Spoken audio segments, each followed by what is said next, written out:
এটা হচ্ছে একটা অবস্টাকল অ্যাভয়েডিং রোবট।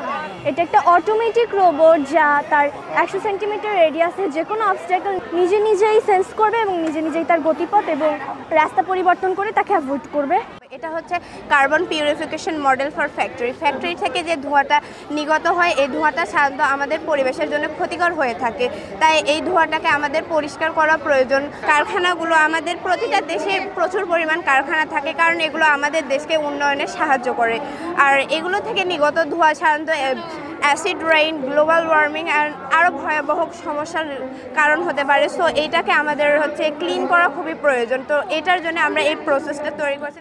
আমার প্রজেক্টের নাম সায়েন্স ইনফিনিটি। সায়েন্স ইনফিনিটি অর্থ বিজ্ঞানের অসীমতা।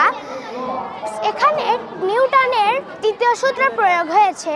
এটি একটি শক্তি সঞ্চালন মডেল, যেখানে দেখানো হয়েছে শক্তি কিভাবে এক বস্তু থেকে আরেক বস্তুর মধ্যে সঞ্চারিত হয় এবং চলমান প্রক্রিয়া সৃষ্টি করে। এখানে কয়েকটি সমান ভরের বল ঝোলানো আছে। আমি যখন একটি বলকে টেনে ছেড়ে দেই, তখন এর মধ্যে সম্ভাব্য শক্তি তৈরি হয়।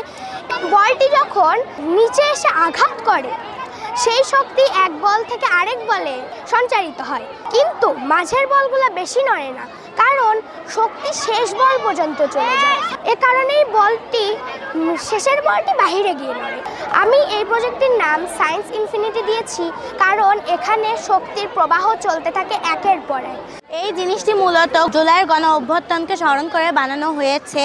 জুলাইয়ের গণ অভ্যুত্থানে অনেক মানুষ শহীদ হয়েছে। এদের সবার নাম আমি জানি না, তবে আমাদের স্কুলের সিদ্দিক মেমোরিয়াল স্কুল অ্যান্ড কলেজের মাহবুব হাসান নিলয় ভাইয়া শহীদ হয়েছে, তাদের প্রতি স্মরণ রেখেই আমরা এটি বানিয়েছি।